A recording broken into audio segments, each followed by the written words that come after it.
और वो जो जेल है ना, अब उसका नाम मैं तो ये सोच रहा हूँ कि रखना क्या चाहिए, क्योंकि वो जेल तो अब रहा नहीं है, क्योंकि हर अदालत वहाँ पर लग रही है। तो उस बिल्डिंग का नाम कोई चेंज करना चाहिए, जिसमें कोई, जैसे ये PDM जमात बनी है ना 13 जमातें मिलकर, तो इस तरह को कोई उसका नाम भी रखना चाहिए कि उसका नाम क्या रखा जाए, क्योंकि सारी कोर्ट्स ही वहाँ जा रही हैं। समझते कि लोग अगवा हो रहे हैं, वो नहीं समझते कि लोगों को नंगा किया जा रहा है, वो नहीं समझते कि जलसों के अंदर जो है वो पुलिस पाकिस्तान तहरीक इंसाफ के वर्कर्स के ऊपर गोलियाँ चला रही, वो नहीं समझते कि लोगों के घरों में छापे मारे जा रहे हैं, वो नहीं समझते कि लोगों के कारोबार बंद किए जा रहे हैं, वो नहीं समझते कि झंडे के ऊपर पाबंदी है, वो नहीं समझते कि इमरान खान के ख़िलाफ़ एक पूरा और PTI के ख़िलाफ़ एक क्रैकडाउन किया गया है, वो नहीं समझते कि इमरान खान को झूठे मुकदमात में अंदर रखा गया है, वो नहीं समझते कि आइनी हुकूमत इमरान खान की एक अमेरिका ने लेटर भेजा और उस साजिश के ऊपर तमाम ये जो सारे यहाँ पर मौजूद हैं PDM कटोला, इन्होंने एक साजिश की और उस साजिश को कंप्लीट करते हुए इन्होंने अदम एतमाद के ज़रिए इमरान खान की हुकूमत गिराई। वो नहीं समझते कि ये काम गैर आइनी है, वो नहीं समझते कि उनके ऊपर आर्टिकल 6 लगना चाहिए। तो आज तक जितना कुछ हो रहा है, इनके पीछे अगर ये कहना कि ये इनको पता नहीं है या ये अपनी आइनी ज़िम्मेदारियाँ निभा रहे हैं, तो बड़ी गलत बयानी है। और ऐसा अगर उनका ये कहना जो है ये बड़ा एक मज़ाक़ खेज़ है।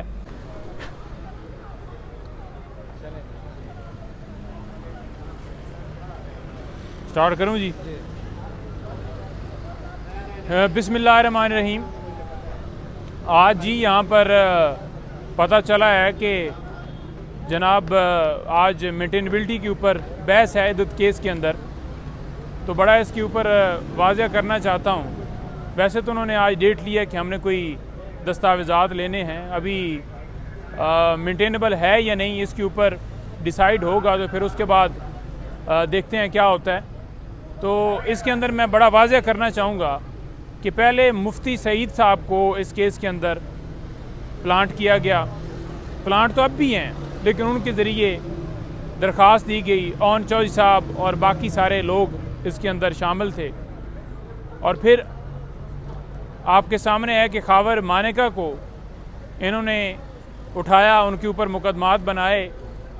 तो हम ये तो एक्सपेक्ट कर रहे थे, खान साहब भी एक्सपेक्ट कर रहे थे कि ये कोई स्टेटमेंट उनसे लेंगे, तो उन्हें शायद ये लगा है कि अब वोट बैंक जो है वो उनका बढ़ नहीं रहा, इमरान खान की पॉपुलैरिटी कम नहीं हो रही, तो मुकदमे तो उन्होंने बेशुमार बना लिए। चाहे वो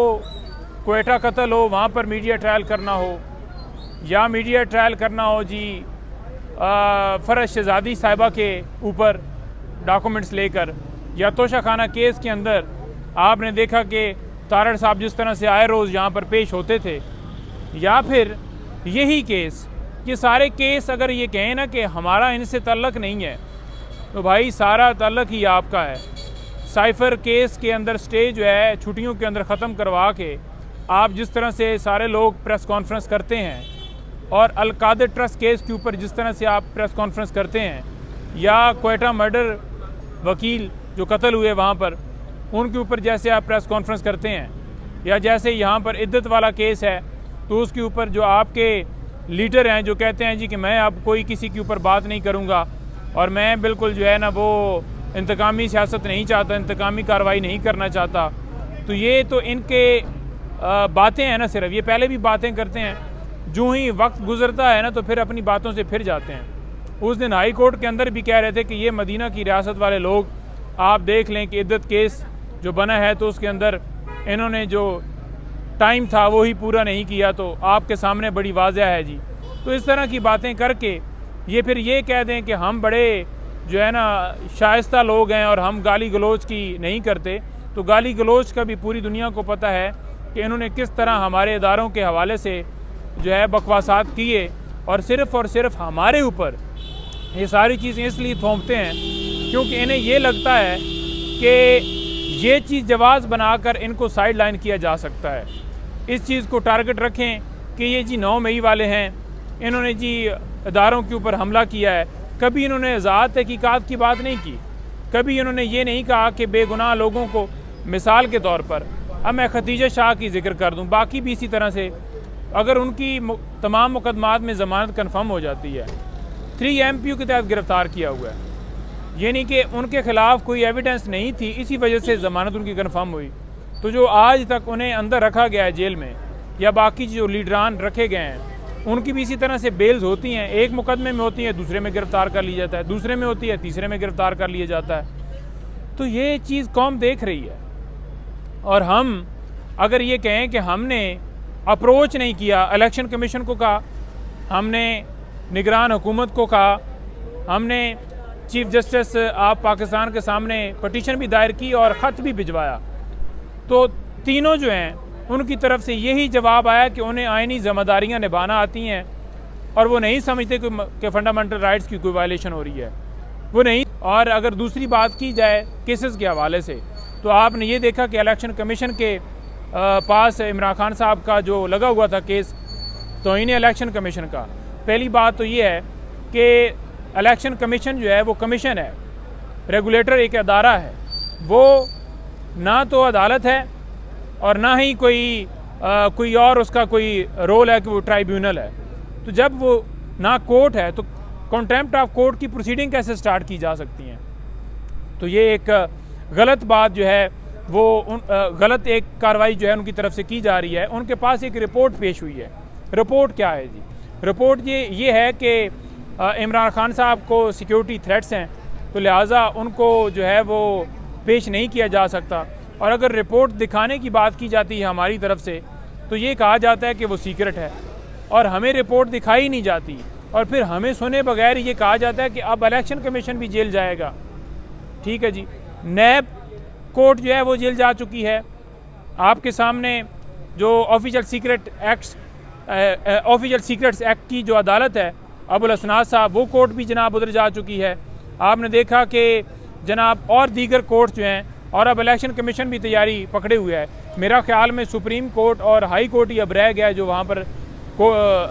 जेल के अंदर नहीं गया। और वो जो जेल है ना, अब उसका नाम मैं तो ये सोच रहा हूँ कि रखना क्या चाहिए, क्योंकि वो जेल तो अब रहा नहीं है, क्योंकि हर अदालत वहाँ पर लग रही है। तो उस बिल्डिंग का नाम कोई चेंज करना चाहिए, जिसमें कोई, जैसे ये PDM जमात बनी है ना, 13 जमातें मिलकर, तो इस तरह को कोई उसका नाम भी रखना चाहिए कि उसका नाम क्या रखा जाए, क्योंकि सारी कोर्ट्स ही वहाँ जा रही हैं। तो खान साहब के ऊपर जो तमाम मुकदमात हैं वो झूठे हैं। साइफर केस की अगर बात की जाए तो अमेरिका ने धमकी दी कि इमरान खान साहब की हुकूमत को हटा दो, और अगर तुम हटा दोगे तो आपको माफ़ कर दिया जाएगा, और उसके बदले में इमरान खान ने की हुकूमत को जो है वो गिरा दिया गया और फिर उनके ऊपर मुकदमा भी बना दिया गया। बात यहाँ पर यह है कि जिसको गोली लगी है उसको अंदर डाल दिया गया है, और जो गोली चलाने वाले हैं वो बाहर मज़े से घूम रहे हैं, कोई इक़्तिदार में है और कोई अजाशियाँ कर रहा है।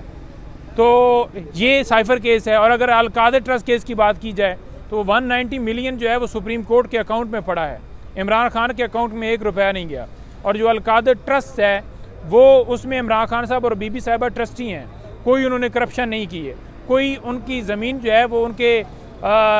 उस जो एग्रीमेंट है उसके तहत ऐसा नहीं है कि वो उसको सेल कर सकते हैं, ऐसा नहीं है कि वो उससे कोई फ़ायदा ले सकते हैं, उससे कोई वो बेनिफिट ले रहे हैं। तो जब बेनिफिट ही नहीं ले रहे तो फिर केस किस चीज़ का? बेसिकली ये है कि अरबों रुपया इन्होंने खाया और अब डिकार मार गए हैं, और ये समझते हैं कि जो है वो अदालतों ने इनको सरखरू कर दिया है। भाई बात यह है कि आप डील करके आए हुए हैं और कौम जानती है, और आप अगर डील करके ना आए होते और कौम अगर आपके साथ खड़ी होती तो फिर आज जलसे करवा रहे होते, आज लोग आपके साथ खड़े होते। आपके जलसों में जो आपने एक जलसा किया है, तमाम जो स्टेट है उसकी मशीनरी का इस्तेमाल करते हुए आपको सपोर्ट हासिल थी। उस जलसे के अंदर आपने लोगों को पैसों का लालच देकर आप लोगों को लेकर गए थे, लेकिन वो वोट इमरान खान को देना चाहते हैं।